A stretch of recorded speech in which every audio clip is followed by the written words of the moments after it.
Assalamu alaikum wa rahmatullahi ta'ala wa barakatuh. Vous êtes très nombreux à me solliciter en m'écrivant des mails et je tenais justement à faire appel à votre indulgence à l'endroit de mon incapacité à tous vous répondre. Donc comme vous le constatez, je suis incapable de tous vous répondre. Et c'est pourquoi je fais appel à votre clairvoyance en vous demandant de ne pas attendre une réponse de ma part sans que vous puissiez rechercher au préalable si la réponse n'existe pas dans le site en question. C'est-à-dire que quelqu'un, quand il aspire à avoir une réponse à son interrogation, il doit au préalable chercher si la réponse n'existe pas. Il doit fournir un effort pour accéder à la réponse, avant d'attendre cette dernière de la part d'une personne qui a été sollicitée. Donc normalement, quand vous posez une question, il est important au préalable de chercher si la réponse n'existe pas, d'abord, avant de pouvoir solliciter une personne qui va vous répondre. Parce que malheureusement, on trouve des personnes qui attendent une réponse de quelqu'un et qui attendent et attendent sans faire l'effort de trouver la réponse ailleurs. Donc c'est pour ça, avant de poser une question, j'aimerais que vous puissiez chercher dans mon site ou ailleurs si cette dernière n'existe pas, afin d'éviter le surchargement de questions. Et ça nous renvoie aussi à la nécessité de faire une thérapie collective, parce que c'est vrai que le thérapeute, quand il se consacre à une personne, il le fait toujours au détriment d'une autre personne. Donc se consacrer individuellement à toutes les sollicitations qu'on peut recevoir nous empêcherait de nous consacrer à d'autres personnes ou à nous-mêmes, etc. Donc la meilleure en réalité des thérapies, c'est celle de constituer un environnement dans lequel les personnes qui ont besoin devront intégrer pour pouvoir se réformer. Donc ça, c'est la meilleure thérapie.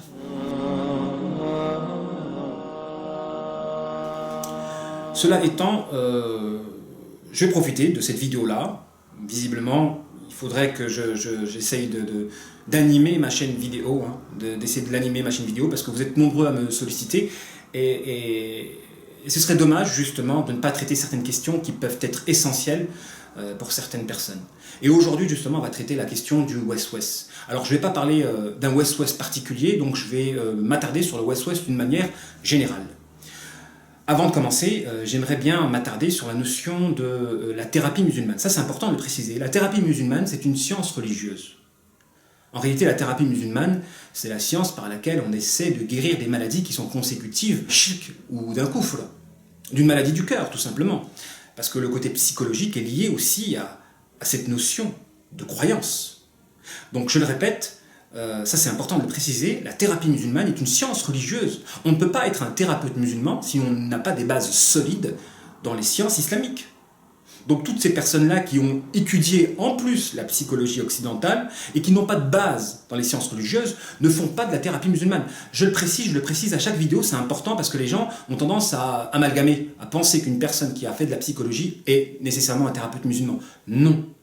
La thérapie musulmane est une science religieuse parce que les maladies ou les troubles de la personnalité sont liés en réalité à des notions religieuses comme le lien sacré, le lien du sang, comme l'injustice, comme la mécréance, comme le shirk, parce qu'il faut croire qu'il existe au-delà du kufr que l'on peut connaître, un kufr psychologique. Donc c'est là où la thérapie musulmane est une science novatrice puisqu'elle va allier le côté islamique du savoir et le côté psychologique en essayant d'apporter des notions et des concepts nouveaux. Et donc l'un des concepts qui est nouveau, c'est le concept du kufr psychologique. Donc on sait tous que la mécréance, que le kufr, c'est la négation d'une vérité. C'est renier une vérité. Mais la vérité, elle n'est pas uniquement que doctrinale, que révélationnelle. La vérité, ça peut être quelque chose d'évident. Quand on dit que le ciel est bleu, c'est quelque chose d'évident. Quiconque renie une évidence, en réalité, il renie une vérité. Et c'est là où on rentre dans ce que l'on peut appeler un kufr psychologique.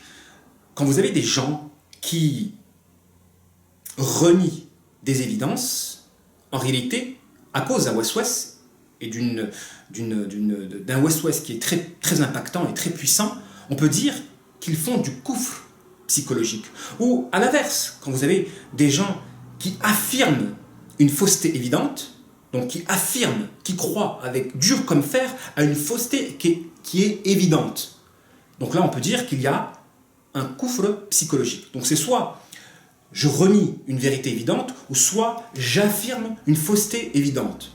Hein. L'exemple de, je sais pas, j'ai peur d'être contaminé. De toute façon, ça tourne toujours autour de la contamination, de la culpabilité.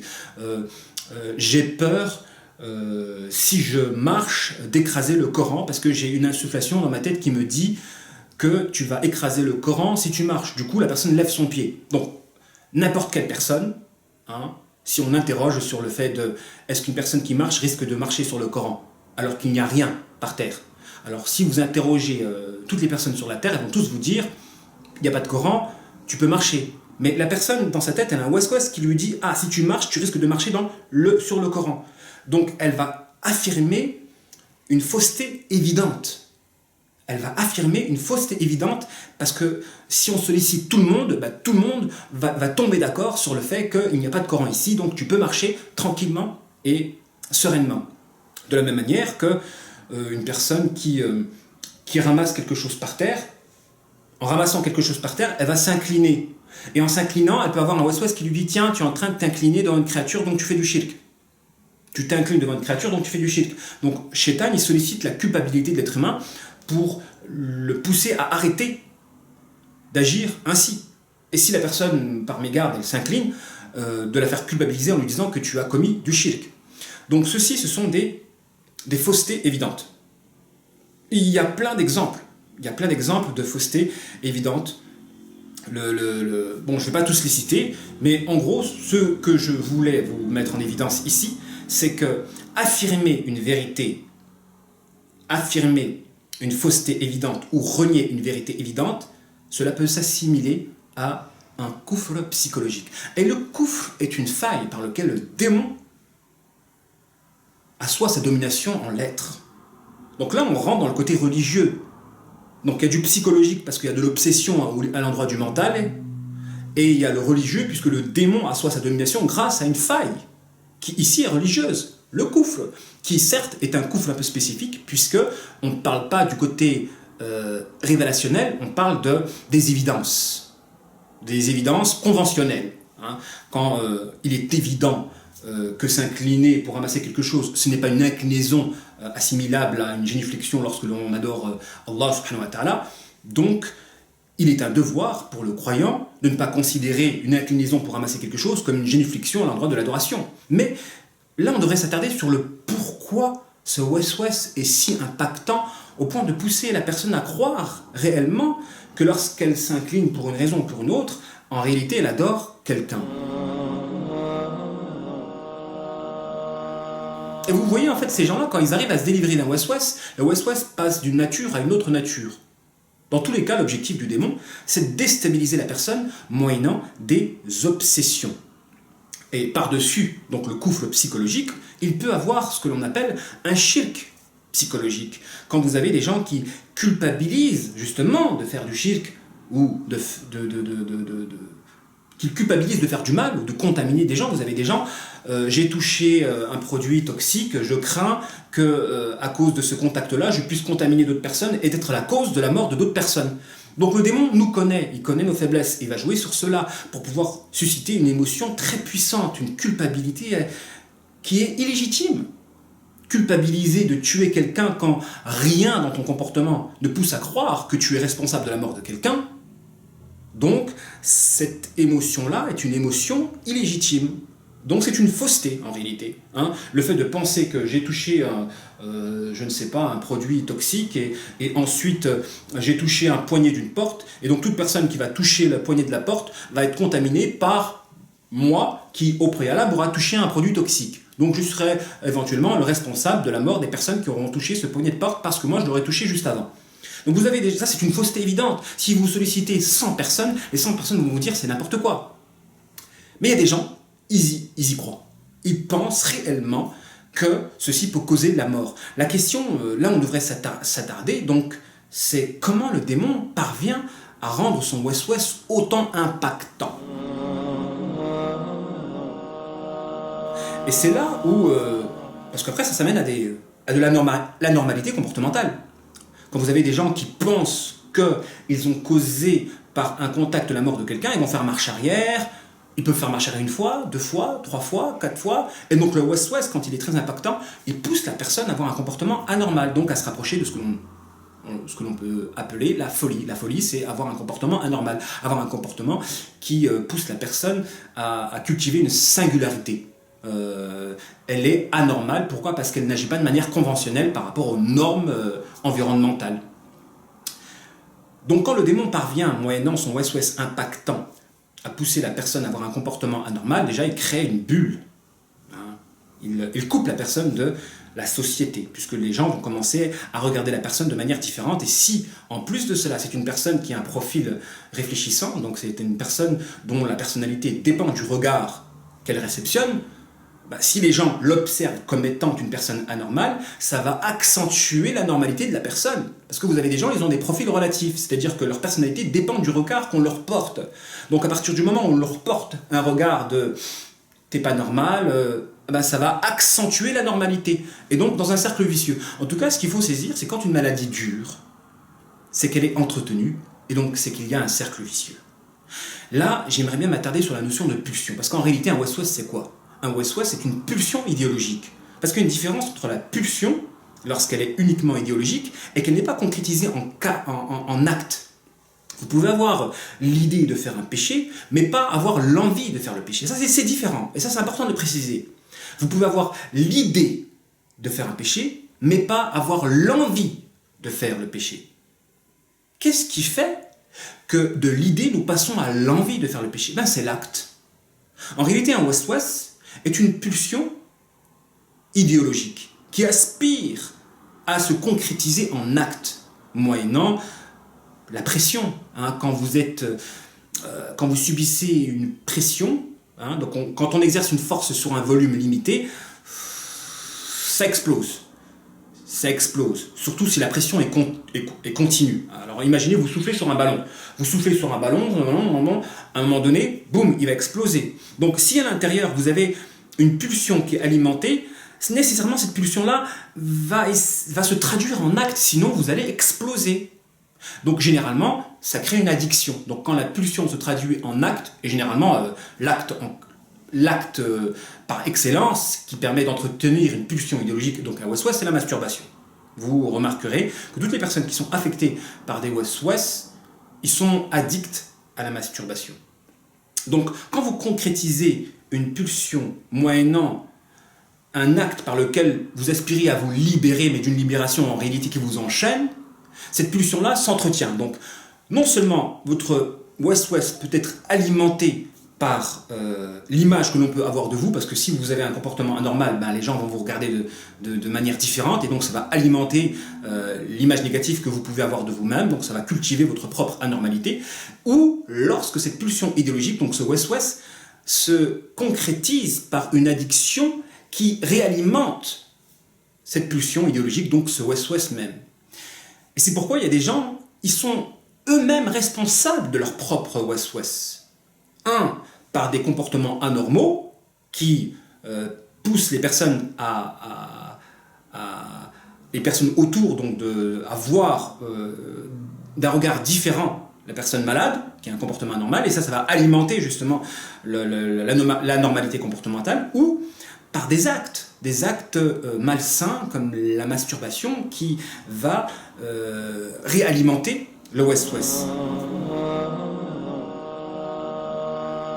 Mais dans le cas de figure où vous avez une personne qui ne concrétise pas en acte sa pulsion idéologique, hein, parce que comme j'ai dit tout à l'heure, en réalité il y a une différence entre l'idée de faire un péché et l'envie de faire les péchés. Et donc vous pouvez, et là c'est important de se questionner, comment est-ce possible qu'une personne a l'idée de faire un péché mais pas l'envie? Ça c'est une démonstration qui mérite justement d'attirer notre attention. Comment est-ce possible? Et donc si vous êtes fin dans le détail, si vous êtes vraiment une personne qui est dans le détail, vous pouvez comprendre le mécanisme de l'être humain à ce niveau-là. Qu'il existe en réalité des personnes qui peuvent avoir des pulsions idéologiques qui ne sont pas en réalité associées à une envie charnelle, une envie nafsique. Hein. Parce que vous pouvez avoir une spiritualité qui va limiter justement ces pulsions idéologiques au côté idéologique. Mais comme j'ai dit tout à l'heure, appliquer une force à un espace limité possède, tôt ou tard, en gros, ça va exploser. C'est ça, vous ne pouvez pas éviter cela. Maintenant, il faudrait comprendre qu'est-ce qui fait qu'une personne peut avoir une pulsion alimentée de manière constante. Et là, il y a quelque chose de novateur.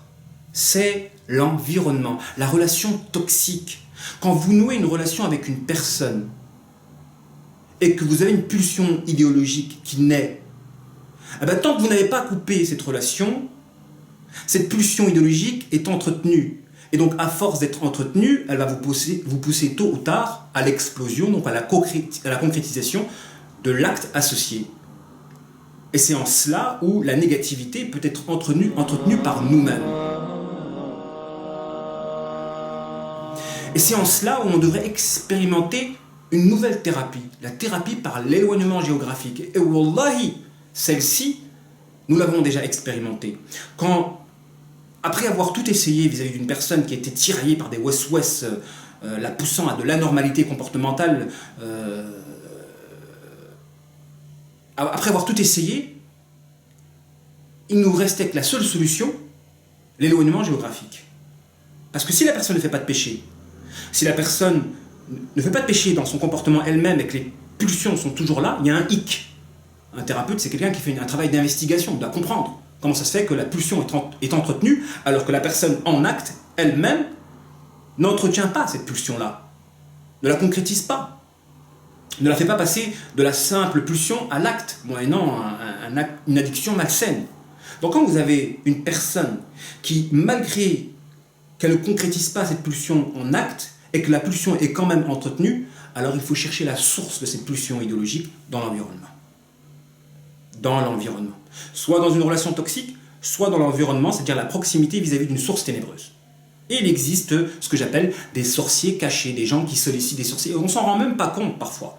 On ne s'en rend même pas compte que parfois dans la famille, on peut avoir un membre, une tante, une mère, un oncle ou un frère qui fait de la sorcellerie ou je ne sais quoi. Et par cette négativité, cette production de négativité, ils peuvent être dans les alentours, peuvent subir cette négativité qui va se traduire en pulsion idéologique, donc en west-west. Et c'est pourquoi on doit expérimenter l'éloignement géographique. C'est novateur, certes, à l'heure où les gens sont dans l'apparent des textes religieux sur la sacralité du lien parental. Non, parfois vous avez des parents qui font de la sorcellerie, qui banalisent la sorcellerie et qui sont la cause du développement de certaines folies et anomalies comportementales chez leurs enfants. Donc il est nécessaire d'expérimenter ce que j'appelle un éloignement géographique. Et nous l'avons fait. Et nous avons remarqué que les west-west diminuaient, que les anomalies comportementales diminuaient. Donc là, vous avez quelque chose de concret pour permettre à des personnes de guérir rapidement de la folie, donc de l'anormalité comportementale. Essayez d'expérimenter un éloignement géographique et mental vis-à-vis de l'endroit où vous vous trouvez. Vous pouvez être malade pendant 2 ans. Pourquoi ? Parce que pendant ces 2 années-là, vous êtes resté proche d'une source ténébreuse, d'une source productive de ténèbres. Et c'est en vous éloignant de cette source productive de ténèbres que vous pourrez guérir de vos west-west, donc de vos pulsions idéologiques, quand par vous-même, vous êtes une personne sincère qui n'est pas responsable, entre guillemets, de sa propre négativité. Il y a des gens, ce sont des victimes. Leur seul tort, c'est d'être proche d'une personne toxique. Et donc, il est important pour vous de savoir dissocier entre la pulsion idéologique et l'envie idéologique. L'envie idéologique qui s'alimente en actes, par vos propres agissements. Quand vous voulez guérir de west-west qui développe votre anormalité comportementale, il faut non seulement arrêter toute addiction malsaine, susceptible d'alimenter la pulsion, arrêter justement de concrétiser cette pulsion-là, d'y croire et de la concrétiser, comme vérifier si vous avez bien fermé ou pas fermé. Il y a des gens, ils peuvent vérifier la porte si elle a fermé ou elle n'a pas fermé pendant 15 fois, 20 fois, 30 fois. Il ne faut pas vérifier. Vous l'avez fait une fois, il faut vous contenter de cette certitude-là. Mais c'est vrai que certaines personnes, pour eux, ils sont impuissants. La question est de savoir pourquoi ils sont autant impuissants vis-à-vis de cet ordre satanique qui est le West-West. Parce qu'en réalité, c'est un ordre satanique. Va vérifier. Et il repart. Et à force de concrétiser en réalité cette obéissance, ça régénère l'impact de la pulsion en l'être. Donc, quand vous avez des personnes qui ne concrétisent pas la pulsion en acte, moyennant une addiction malsaine, ou qui ne cherchent pas à aller dans le sens de leur west-west, et qui en plus sont entourés par des personnes qui ont un accompagnement sain, pas une personne qui vont voir de manière négative. Attention, parce que le pessimisme et le regard négatif peut alimenter la maladie. Quand vous êtes entouré par des personnes qui vous voient d'un regard « oh là là, tu es malade, tu es malade, tu es malade », vous pouvez devenir réellement malade. Hein, c'est une forme de mauvais œil que d'avoir une personne à côté de soi qui est pessimiste au point de nous transposer une image négative. Donc quand vous êtes entouré par des gens qui croient en vous, qui sont optimistes dans votre guérison, quand vous ne concrétisez pas votre pulsion, quand vous ne cherchez pas à vérifier et à agir en fonction de vos west-west, si en ayant fait tout ça, vous avez toujours une pulsion, ça veut dire que l'origine de votre west-west en réalité, c'est une proximité avec une source ténébreuse. Il vous appartient le devoir de expérimenter un éloignement géographique. Et normalement, bihawlillah, vous allez voir des résultats très rapidement. Vous pouvez guérir d'une maladie qui peut durer pendant 2 ans, en 1 semaine, 2 semaines, en essayant juste d'expérimenter cela. Donc voilà, j'ai décidé de reprendre un petit peu les vidéos. Et dans cette vidéo-là, j'essaie de répondre à tous ceux qui peuvent se sentir concernés par le West-West, susceptibles d'alimenter une certaine folie. Donc je vais essayer à l'avenir, dorénavant, de faire des vidéos qui permettront de répondre de manière groupée, afin de pouvoir m'alléger dans toutes les questions que vous pouvez m'envoyer par mail. Wassalamu alaikum wa rahmatullahi ta'ala wa barakatuh.